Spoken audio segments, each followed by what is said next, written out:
So I just want to do a little quick update about my experience with 15 mg and 12.5 mg of tirzepatide.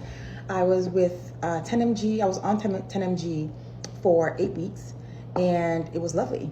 And I only went up because I didn't have any weight loss. I stayed pretty much the same for 8 weeks.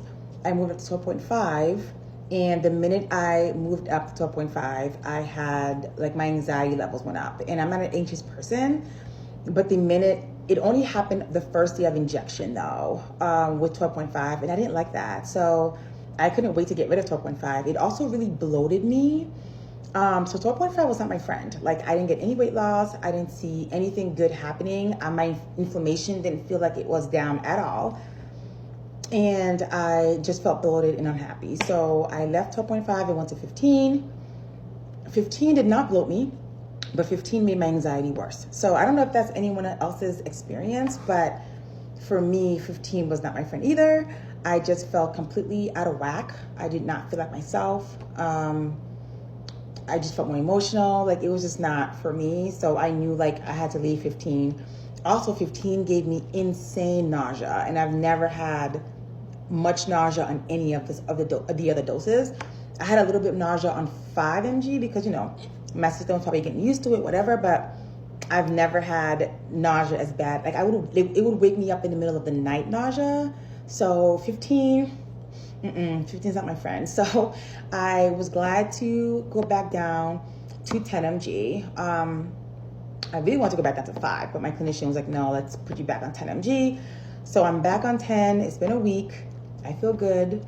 I don't feel bloated. I feel like the way my body felt when I was on 10 before. So I'm definitely sticking with 10 for a bit. Of course, Fridays is not going to be producing tirzepatide anymore after December 2nd, I believe.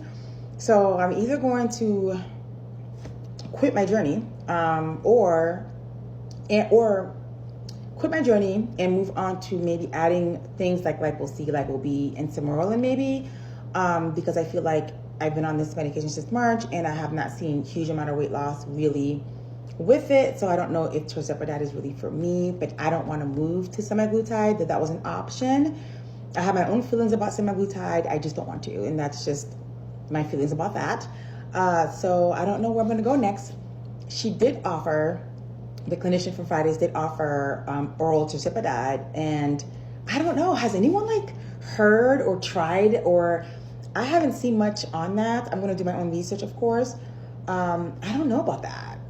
I don't know. I've heard people say they don't see any improvements with it. It didn't work for them.